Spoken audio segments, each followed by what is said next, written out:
तो हम विपिन आप सभी के लिए एक शानदार जानदार कहे तो बोर्ड परीक्षा के लिए बहुत ही बेहतर मानव नेत्र और रंग बिरंगा संसार जिनसे बहुत प्रश्न दिखे जाते हैं बोर्ड परीक्षा में। तो ये सेशन आप लोगों के लिए फिजिक्स का ये दूसरा चैप्टर है। इनकी ऑब्जेक्टिव आप लोगों के लिए लाए हैं। तो देखते हैं इनके ऑब्जेक्टिव में कुछ लगभग 50-60 ऑब्जेक्टिव इसमें हम करेंगे, जिससे बोर्ड परीक्षा में कोई भी कोई प्रश्न छूटने का नहीं रहेगा। तो चलिए आते हैं प्रश्न पे। एक बार कह देना चाहिए कि आप इस वीडियो को जिस चैनल पे देख रहे हैं उसका नाम है द आइडियल मस्ती।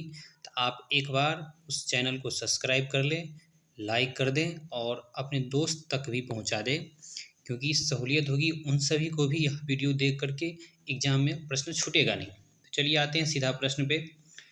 पहला प्रश्न है, मानव नेत्र के किस भाग पर किसी वस्तु का प्रतिबिंब बनते हैं?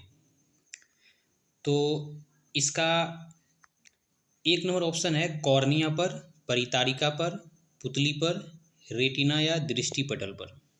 तो मानव नेत्र के जिस भाग पर किसी वस्तु का प्रतिबिंब बनता है, चलिए तो इसका आंसर क्या होता है देखते हैं। ये होगा रेटिना या दृष्टिपटल। क्या होगा? इसका ऑप्शन डी हो जाएगा, रेटिना या दृष्टिपटल।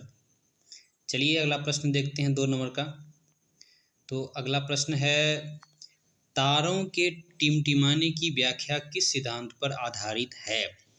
पहला अपवर्तन के सिद्धांत, प्रकीर्णन के सिद्धांत, वर्ण विक्षेपण का सिद्धांत, इनमें से कोई नहीं। तो आप जानते हैं कि तारों के टिमटिमाने की व्याख्या अपवर्तन के सिद्धांत पर आधारित है। तो इनका ऑप्शन क्या हो जाएगा? ए नंबर, अपवर्तन का सिद्धांत। चलिए आगे चलते हैं।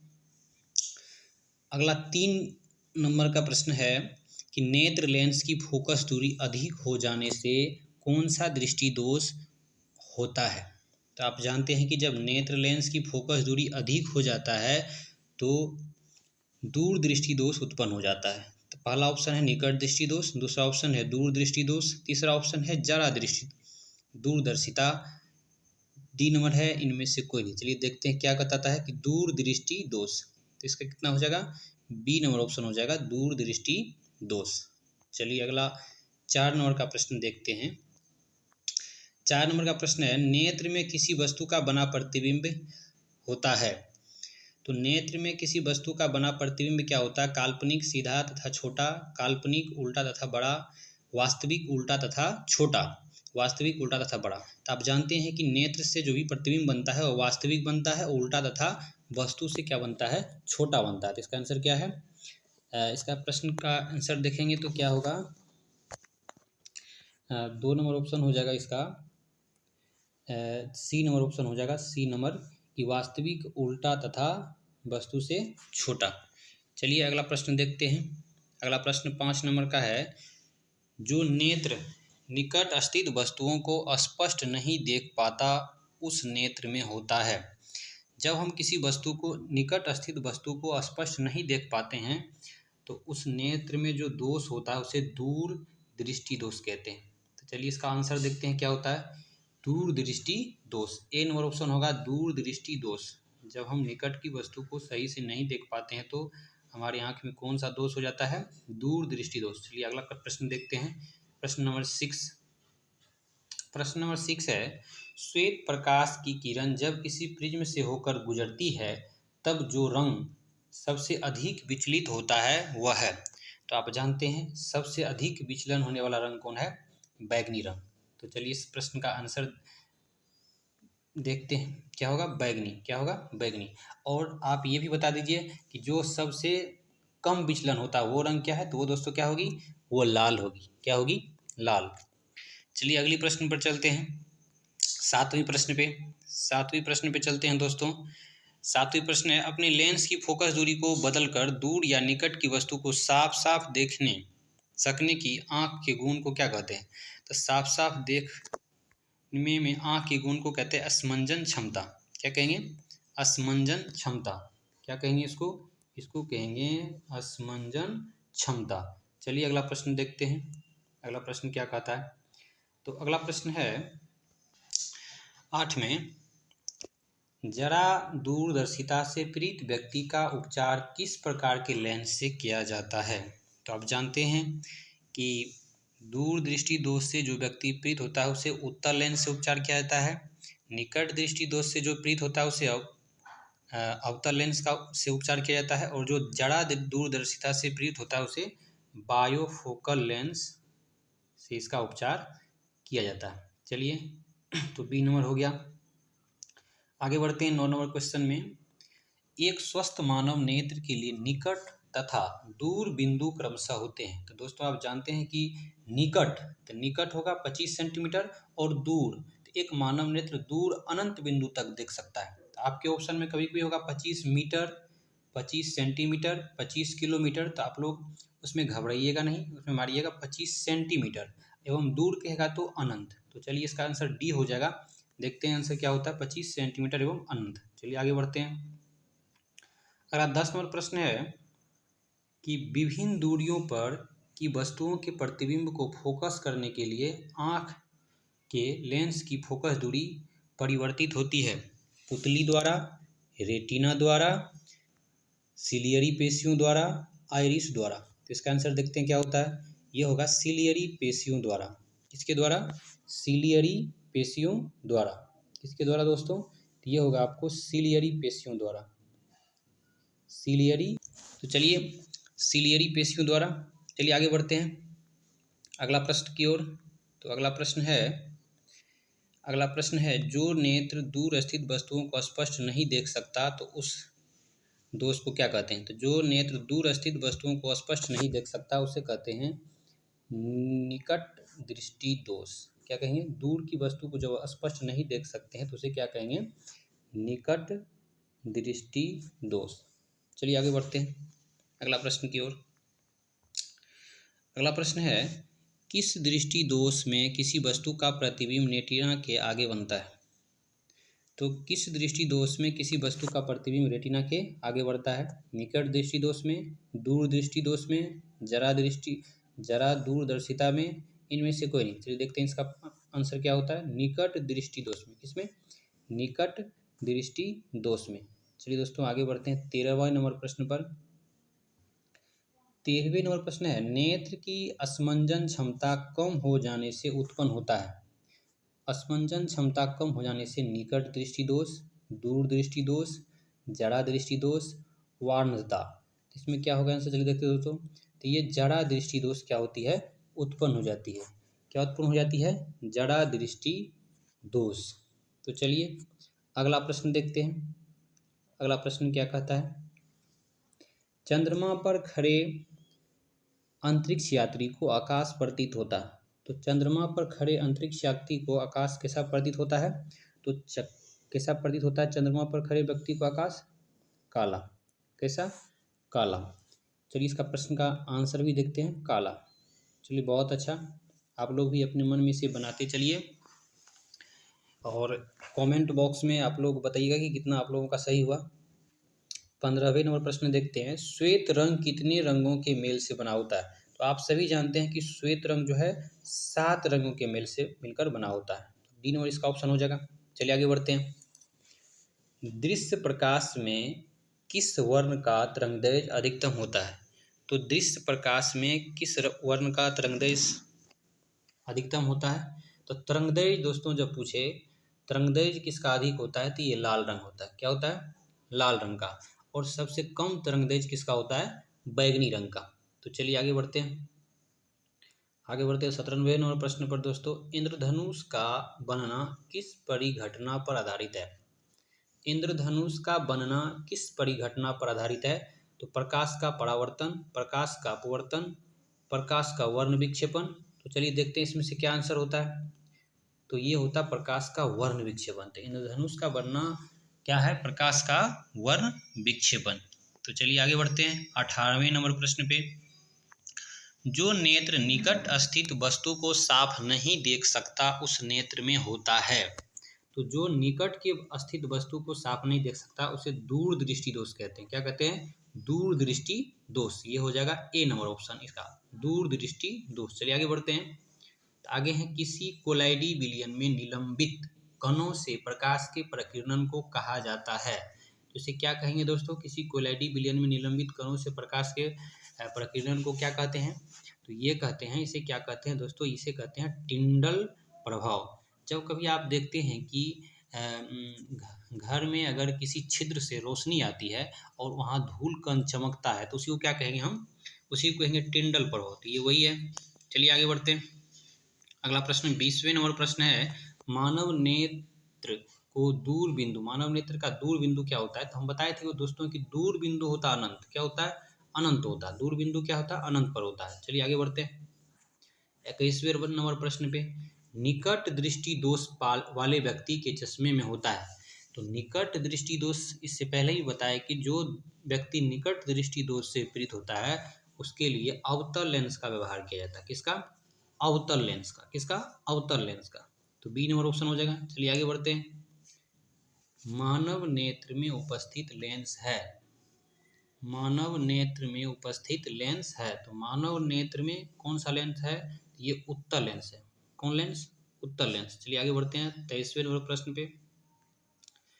23वें नंबर प्रश्न में पढ़ते हैं दोस्तों। 23वें नंबर प्रश्न पे ये हो जाएगा, निम्न में से किस दृष्टि दोष में नेत्र को क्रिस्टलीय लेंस धुंधला अपारदर्शी हो जाता है? तो धुंधला अपारदर्शी किस में हो जाता है? तो आप जानते हैं जब भी किसी को मोतियाबिंद होता है तो ऐसा हो जाता है। तो पहला बी नंबर का होगा इसका जवाब। आगे बढ़ते हैं 24वें नंबर प्रश्न पे, स्पेक्ट्रम प्राप्त करने के लिए किसका उपयोग किया जाता है? तो स्पेक्ट्रम प्राप्त करने के लिए किसका उपयोग किया जाता है? कांच की सिल्ली, अवतल दर्पण, उत्तल लेंस, प्रिज्म। तो आप जानते हैं कि स्पेक्ट्रम प्राप्त करने के लिए किसका उपयोग किया जाता है? तो प्रिज्म का। आगे बढ़ते हैं 25वें नंबर प्रश्न पे, स्पेक्ट्रम में किस रंग की किरण का विचलन झुकाव कम होता है? तो किस रंग का किरण का विचलन झुकाव कम होता है दोस्तों? तो ये होता है लाल रंग का झुकाव, विचलन झुकाव कम होता है। चलिए आगे बढ़ते हैं। बैगनी रंग का ज़्यादा होता है। तो अगला प्रश्न है, दीर्घ दृष्टि के निवारण के लिए उपयोग किया जाता है? तो बताए थे कि दूर दृष्टि दोष के निवारण के लिए उत्तल लेंस का उपयोग किया जाता है। तो बी नंबर ऑप्शन हो जाएगा। चलिए आगे बढ़ते हैं। प्रिज्म से प्रकाश की कौन सी परिघटना घटती है? प्रिज्म से प्रकाश की वर्ण विक्षेपण की घटना घटती है। चलिए आगे बढ़ते हैं अगला प्रश्न की ओर। 28वें नंबर प्रश्न, तो प्रकाश के किस रंग का तरंगदैर्घ्य सबसे कम होता है? तो तरंगदैर्घ्य सबसे कम पूछे तो ये बैगनी रंग का होता है। किसका? बैगनी रंग का। और तरंगदैर्घ्य सबसे अधिक पूछे दोस्तों ये लाल रंग का होता है। किसका? लाल रंग का। तो ये ए नंबर ऑप्शन हो जाएगा। चलिए आगे बढ़ते हैं। अगला प्रश्न है, आकाश का रंग नीला प्रतीत होता है किसके कारण? तो प्रकाश के परावर्तन के कारण, प्रकाश के प्रकीर्णन के कारण, प्रकाश के अपवर्तन के कारण, इनमें से कोई नहीं। ये हो जाएगा प्रकाश के प्रकीर्णन के कारण आकाश का रंग नीला प्रतीत होता है। तो बी नंबर ऑप्शन हो जाएगा। चलिए आगे बढ़ते हैं। आंख व्यवहार करता है या आंख व्यवहार होता है अवतल दर्पण की तरह, उत्तल लेंस की तरह, समतल दर्पण की तरह, इनमें से कोई नहीं। तो आप जानते हैं कि आंख उत्तल लेंस की तरह क्या करता है? व्यवहार करता है। चलिए अगला प्रश्न देखते हैं 31वें नंबर, एक साधारण प्रिज्म कितने सतहों से घिरा होता है? तो एक साधारण प्रिज्म 5 सतहों से घिरा होता है। कितने सतहों से? 5 सतहों से। चलिए आगे बढ़ते हैं 32वें प्रश्न पे, यदि किसी वस्तु का प्रतिबिंब रेटिना के पीछे बनता है तो वह व्यक्ति किस दृष्टि दोष से पीड़ित है? तो जानते हैं कि यदि किसी वस्तु का प्रतिबिंब रेटिना से पीछे बनता है तो वह व्यक्ति किससे पीड़ित है? तो दूर दृष्टि दोष से, निकट दृष्टि दोष से, जरा दृष्टि दोष से। चलिए इसका देखते हैं प्रश्न क्या जवाब क्या आता है। तो दूर दृष्टि दोष से। किससे? जब रेटिना के पीछे बनेगा तो क्या होगा? दूर दृष्टि दोष से वह व्यक्ति पीड़ित होगा। चलिए अगला प्रश्न देखते हैं। किसी माध्यम में छोटे छोटे कणों के निलंबन को कहा जाता है? तो छोटे छोटे कणों के निलंबन को क्या कहते हैं? कोलाइड। क्या कहते हैं? कोलाइड। चलिए अगला प्रश्न देखते हैं। नेत्र गोलक का व्यास लगभग होता है। तो नेत्र गोलक का व्यास क्या होता है दोस्तों? 2.3 सेंटीमीटर। 2.3 centimetre A number. चलिए नेत्र गोलक का व्यास 2.3 सेंटीमीटर। अगला प्रश्न देखते हैं। विद्युत सिग्नल कौन उत्पन्न करता है? विद्युत सिग्नल कौन उत्पन्न करता है? तो आप जानते हैं प्रकाश सुग्राही विद्युत सिग्नल उत्पन्न करता है। बी नंबर ऑप्शन हो जाएगा। चलिए आगे बढ़ते हैं। सिग्नलों की व्याख्या कहाँ होती है? तो सिग्नल की जो व्याख्या होती है वह मस्तिष्क में होती है। किसमें? चलिए देखते हैं इसका जवाब क्या होता है। मस्तिष्क में। ए नंबर ऑप्शन हो जाएगा। सिग्नलों की व्याख्या कहाँ होगी? तो मस्तिष्क में होगी। चलिए अगला प्रश्न देखते हैं। मानव नेत्र में किस प्रकार का लेंस पाया जाता है? तो मानव नेत्र में उत्तल लेंस पाया जाता है। कौन सा लेंस? उत्तल लेंस। इसका जवाब क्या होगा? ए नंबर, उत्तल लेंस। चलिए अगला प्रश्न देखते हैं। पुतली के साइज को नियंत्रित करने वाला गाढ़ा पेशीय डायफ्राम क्या कहलाता है? परितारिका, अभिनेत्र लेंस, नेत्रपटल, रेटिना। चलिए देखते हैं इसका जवाब क्या आता है। तो परितारिका। क्या आएगा? परितारिका। चलिए अगला प्रश्न देखते हैं।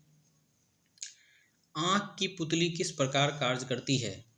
दृक्तंत्रिका की भांति, पुतली की भांति, परितारिका की भांति, परिवर्ती द्वारक की भांति। इसका जवाब देखते हैं क्या आता है। परिवर्ती द्वारक की भांति। डी नंबर ऑप्शन हो जाएगा। चलिए आगे बढ़ते हैं। अगला प्रश्न है कि कॉर्निया के पीछे एक संरचना होती है, उसे क्या कहते हैं? तो पुतली कहते हैं, नेत्रपटल कहते हैं, रेटिना कहते हैं, परितारिका कहते हैं। तो उसे क्या कहेंगे दोस्तों? उसे परितारिका कहेंगे। चलिए आगे बढ़ते हैं। अगला प्रश्न, निकट दृष्टि दोष उत्पन्न होने का क्या कारण है? तो अभिनेत्र लेंस की वक्रता बढ़ जाना, अभिनेत्र लेंस की वक्रता का घट जाना, नेत्र गोलक की लंबाई घट जाना, सभी कथन सत्य है। तो आप जानते हैं कि जब अभिनेत्र लेंस की वक्रता बढ़ जाती है तो निकट दृष्टि दोष उत्पन्न होने लगता है। चलिए आगे बढ़ते हैं। अगला 42वें नंबर प्रश्न पे, निकट दृष्टि दोष दूर करने के लिए किस लेंस का व्यवहार होता है? तो दोस्तों आप जानते हैं कि निकट दृष्टि दोष को दूर करने के लिए अवतल लेंस का व्यवहार होता है। किस लेंस का? अवतल लेंस का। चलिए आगे बढ़ते हैं। और दूर दृष्टि दोष को दूर करने के लिए उत्तल लेंस का व्यवहार होता है। चलिए अगला प्रश्न देखते हैं। आँख में प्रवेश करने वाले प्रकाश की मात्रा को नियंत्रित करता है। तो कौन करता है? परितारिका, पक्षमाभी पेशियां, पुतली, लेंस। कौन करेगा? परितारिका। आँख में जो प्रकाश प्रवेश करेगी उसकी मात्रा को कौन नियंत्रित करेगा? परितारिका। तो चलिए अगला प्रश्न देखते हैं। अगला प्रश्न है, नेत्र में प्रवेश करने वाले प्रकाश किरणों का अधिकांश अपवर्तन होता है। तो नेत्र में प्रवेश करने वाली प्रकाश किरण का अधिकांश अपवर्तन होता है कहाँ पे? नेत्रोद अंतरपृष्ठ पर, अभिनेत्र के अंतरपृष्ठ पर, कॉर्निया के बाहरी पृष्ठ पर, इनमें से कोई नहीं। चलिए देखते हैं इसका जवाब क्या होता है। कॉर्निया के बाहरी पृष्ठ पर। क्या होगा जवाब? कॉर्निया के बाहरी पृष्ठ पर। चलिए आगे बढ़ते हैं। मंद प्रकाश में किसकी शिथिलता से पुतली पूर्ण रूप से फैल जाती है? तो किसकी शिथिलता से पुतली पूर्ण रूप से फैल जाती है? कॉर्निया, परितारिका, एरिस, इनमें से कोई नहीं। तो ये परितारिका की शिथिलता से वो फैल जाती है। चलिए आगे बढ़ते हैं। नेत्र गोलक के गोल होने पर देख पाते हैं निकट की वस्तुओं को, दूर की वस्तुओं को, 25 सेंटीमीटर की दूरी पर वस्तुओं को, इनमें से कोई नहीं। चलिए देखते हैं निकट की वस्तुओं को। क्या होगा जवाब? निकट की वस्तुओं को। चलिए आगे बढ़ते हैं। वस्तु को हटा लेने के बाद भी नेत्र पटल पर प्रतिबिंब कितने सेकंड तक रहता है? तो 1/10 सेकंड। क्या होगा दोस्तों?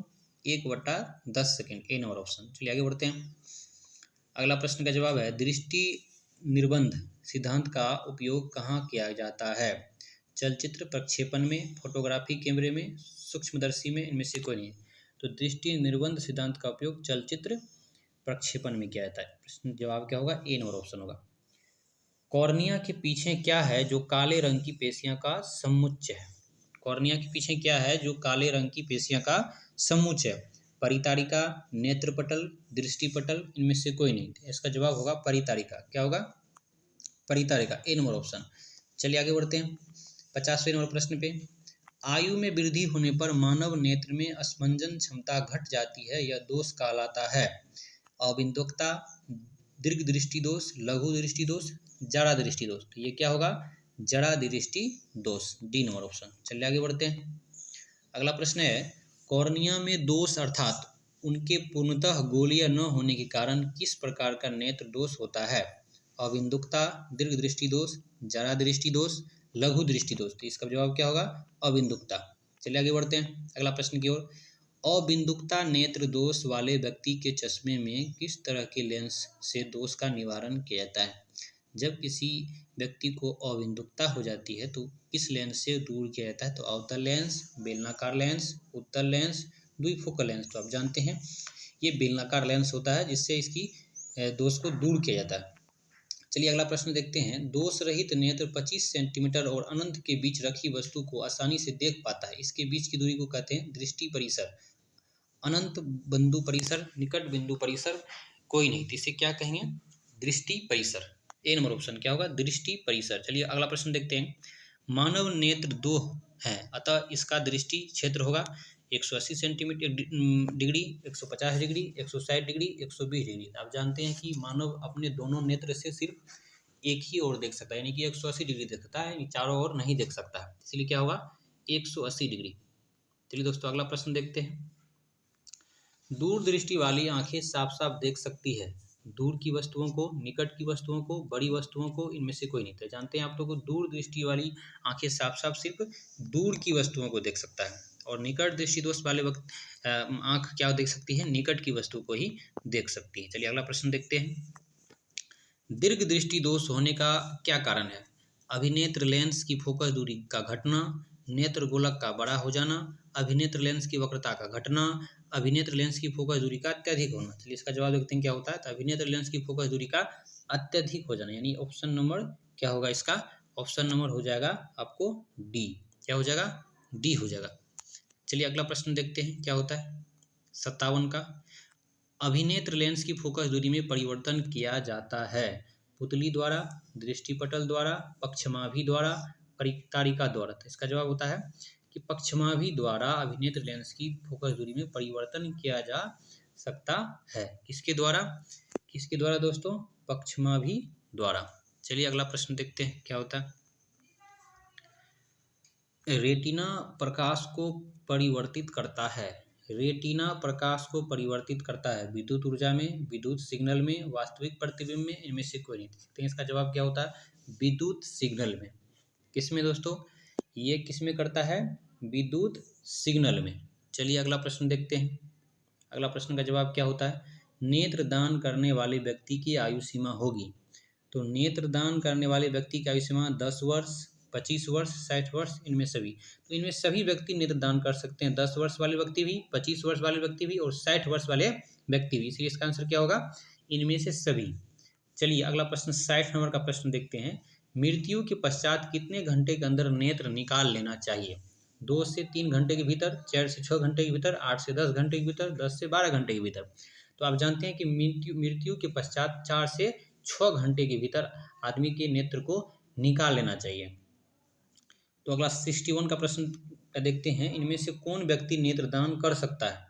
तो दोस्तों संक्रमण रोग से पीड़ित, मधुमेह का रोगी, दमे का रोगी। दोस्तों संक्रमण रोग से पीड़ित व्यक्ति दान नहीं कर सकता, जबकि मधुमेह का रोगी और दमे का रोगी कर सकता है। इसलिए इसका जवाब क्या होगा? बी और सी दोनों, डी नंबर ऑप्शन।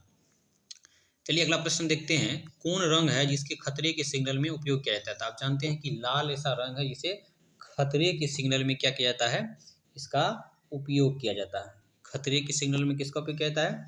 तो लाल रंग का। चलिए अगला प्रश्न देखते हैं। तो अगला प्रश्न क्या होगा 63 का। श्वेत प्रकाश जब प्रिज्म से होकर गुजरता है तो जो रंग सबसे अधिक विचलित होता है वह है। तो सबसे अधिक विचलन वाला रंग कहे पूछे अगर प्रश्न आप में आपको, तो ये सबसे अधिक विचलन होगा कौन सा रंग? बैगनी रंग। और सबसे कम विचलन कौन होगा? लाल रंग। दोस्तों क्या हो जाएगा? लाल रंग सबसे कम विचलन। ये सबसे अधिक पूछा तो ये क्या होगा? बैगनी रंग, सी नंबर का। चलिए अगला प्रश्न देखते हैं। प्रकाश एक पतली झिल्ली से होकर नेत्र में प्रवेश करता है। इस झिल्ली को कहते हैं नेत्रपटल, कॉर्निया, परितारिका, पुतली। तो चलिए देखते हैं इसका जवाब क्या होता है। ये होगा कॉर्निया। क्या होगा? Cornea, B number option. चलिए अगला प्रश्न देखते हैं। प्रिज्म से होकर सूर्य का श्वेत प्रकाश गुजरने पर श्वेत प्रकाश 7 रंगों में विच्छेदित हो जाता है। इसमें लाल रंग की प्रकाश का विचलन क्या होगा? तो लाल रंग के प्रकाश का विचलन क्या होगा दोस्तों? ये सभी रंगों से कम होगा। तो हम बताए थे अभी भी इससे पहले कि लाल रंग का विचलन क्या होगा? सबसे कम होगा। चलिए आगे देखते हैं। चूजे के दृष्टिपटल में कौन सी कोशिकाएं नहीं होती है? संश्लाका कोशिकाएं, शंकु कोशिकाएं, ऊपर दिए दोनों, इनमें से कोई नहीं था। आप जानते हैं कि चूजे में शंकु कोशिका नहीं होती। चलिए आगे बढ़ते हैं। सूर्योदय और सूर्यास्त के समय सूर्य का गोला दिखता है गोलाकार, अंडाकार, चपटा, घनाकार। तो आप जानते हैं उसमें क्या दिखता है? चपटा। चलिए आगे बढ़ते हैं। कांच का अपवर्तनांक किस वर्ण के लिए अधिकतम है? तो कांच का अपवर्तनांक किस वर्ण के लिए अधिकतम है? तो ये है बैगनी रंग के लिए। कांच का अपवर्तनांक किस वर्ण के लिए अधिकतम है? बैगनी वर्ण के लिए। चलिए आगे बढ़ते हैं। लाल गुलाब को हरे प्रकाश में देखा जाए तो यह कैसा प्रतीत होगा? तो आप जानते हैं जब लाल गुलाब को हरे प्रकाश में देखते हैं तो काला प्रतीत होता है। क्या प्रतीत होता है? काला। चलिए आगे देखते हैं। प्रकाश का प्राथमिक वर्ण कौन है? ये प्रश्न आता है दोस्तों। प्रकाश का प्राथमिक वर्ण है लाल, हरा और नीला। ये तीनों रंग है। कौन है? ये तीनों है, लाल, हरा और नीला। ये प्रकाश का प्राथमिक वर्ण होता है। चलिए आगे देखते हैं। पेशियों के शिथिल होने पर अभिनेत्र लेंस की फोकस दूरी लगभग होती है। तो ये क्या होगी?